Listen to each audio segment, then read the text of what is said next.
jangankan juga si Fadel, si NM juga menurut saya kelamaan baru sidang. Karena proses saya dengan Hotman itu cepat.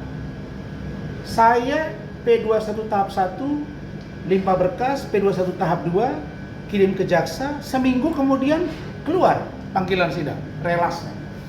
Sekarang ini belum ada. Karena itu saya mendesak supaya berkas dilengkapi oleh kejaksaan, disiapkan dakwaannya, disampaikan ke pengadilan. Kita berharap Ketua PN Jakarta Selatan kan, untuk menetapkan majelis hakim. 1 ketua, 2 anggota plus panitera pengganti. Clear. Kenapa terlalu lama? Saya heran ini. Proses penyelidikannya lama, penyidikannya lama, pelimpahannya lama, sidangnya lama. Kalau begitu rakyat akan tertunggu, semakin lama ini akan semakin sengkarut.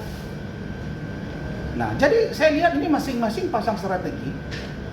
Kalau saya melihat bahwa upaya dari Fahmi sudah maksimal, cuma saya duga itu buying time saja sebenarnya di awal. Tapi kalau dia udah terima kuasa dari 4 orang, itu baru mantap untuk melaporkan. 4 orang yang menerima, iyalah yang mengalami kerugian, yang merasa dirugikan oleh. Jadi Bang Fahmi yang melaporkan, laporan itu diberikan kuasa. I kuasa. know, iya 4 orang memberi kuasa kepada. I know, Lawyernya dikuasakan. Lawyer apa orang yang dikuasakan oleh 4 orang, Fahmi beri kuasa kepada 4 orang. Oh, Fahmi memberi kuasa kepada 4 orang, bukan Fahmi menerima kuasa. Jadi Fahmi yang melaporkan. Sebentar. Terus kenapa sampai sekarang tuh belum bersidang? Apakah memang ini juga ada hubungannya karena NM juga ada sidang atau gimana? Nggak ada hubungannya menurut saya. Sebenarnya lebih cepat lebih baik. Malah kalau bisa saya bilang sidangnya lah harinya sama aja. Kan nggak beda lama.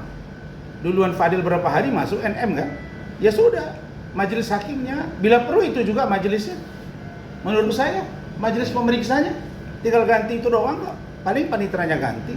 Hakimnya mungkin ketuanya tinggal tukar orangnya saja, yang ini ketua, ini anggota, nanti satu lagi ini ketuanya.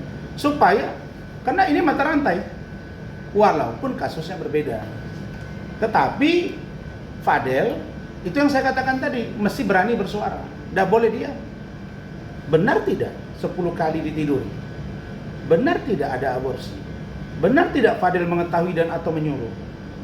Oke. Baru Fadel harus berani bersuara. Siapa sih sebenarnya Loli sebelum kenal sama dia?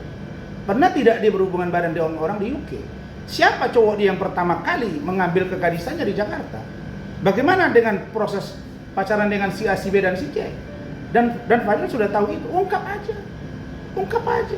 Biar hakim lihat bahwa Loli ini begini ternyata gitu. Nah, jadi bagi saya Fadil hari ini harus berani bersuara. Saya kasihan ketika dia dibawa, dia digari. Betul nggak? NM tidak digari. Kok begitu sih? Ya. Emang Fadil bisa, apakah Fadil lebih memungkinkan melarikan diri atau NM?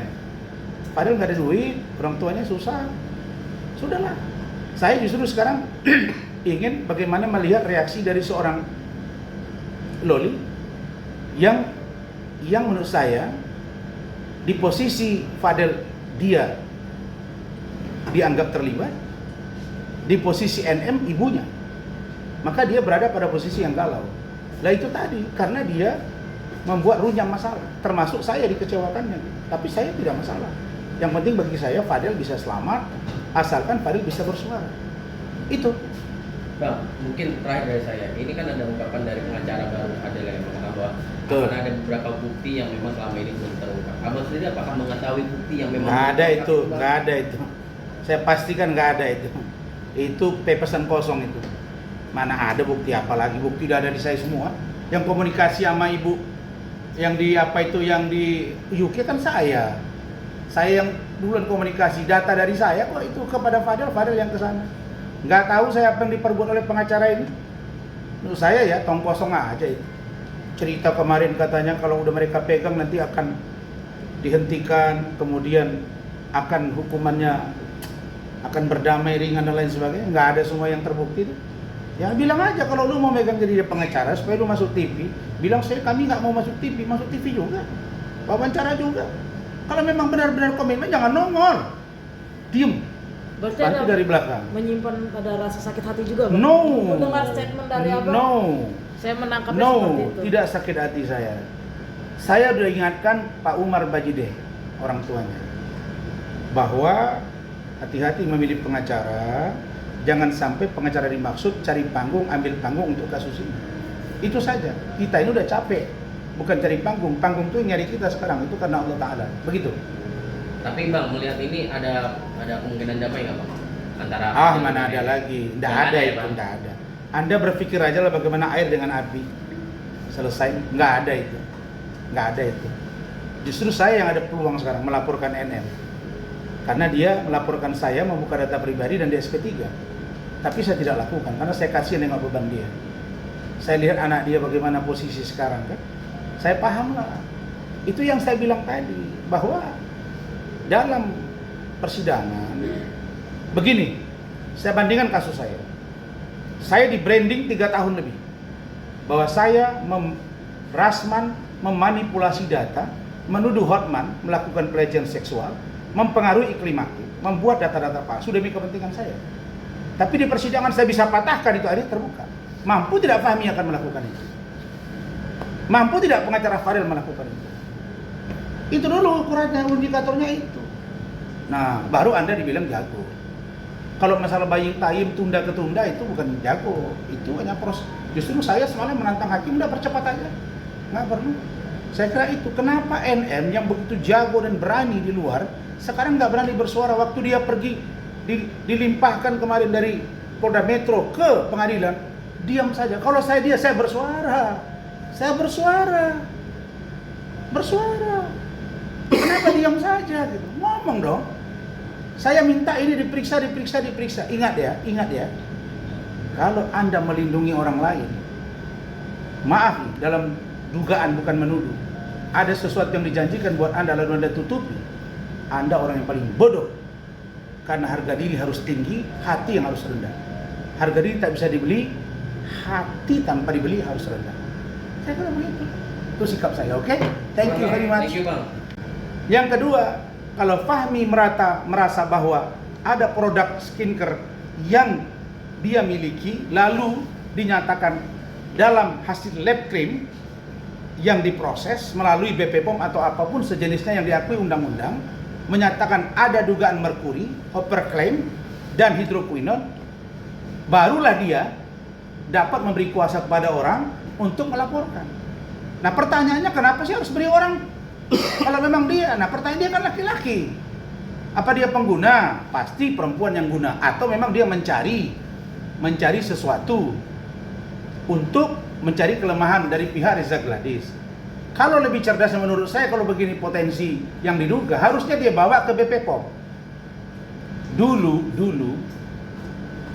pemilik pabrik klinik kecantikan klien saya, HS, dan suaminya I, datang ke saya, Bang, kami sudah bawa, ini ada produk lab, ini hasilnya Bang, abal-abal, saya nggak usah sebut nama, masih saya jaga sampai sekarang.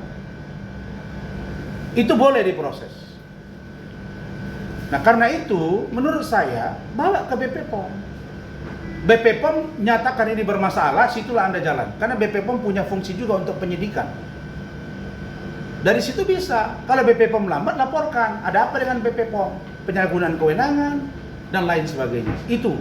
Jadi menurut saya kalau Fahmi memberi kuasa, sementara menurut saya dia masih mampu untuk menyampaikan gugat laporan, ya saya kira nggak tepat kalau diberikan kepada orang lain. Kenapa nggak dia saja?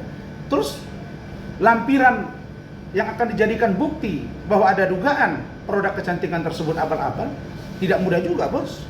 Nah karena itu menurut saya itu hanya menambah beban pikiran saja bagi seorang Fahmi. Begitu besok tidak terbukti, petaka bagi dia. Itu menurut saya. Apakah NM mengkuasakan kepada Fahmi, Fahmi kepada yang 4 orang? Kalau saya penerima kuasa dari Fahmi yang 4 orang ini, saya mikir dulu untuk terima kuasa. Karena nggak semua orang bisa terima kuasa sebagai apa ini orang gitu. Kan aneh juga kalau Fahmi beri kuasa kepada 4 orang. Saya pikir tadi 4 orang beri kuasa kepada Fahmi. Nah, itu beda cerita. Oke.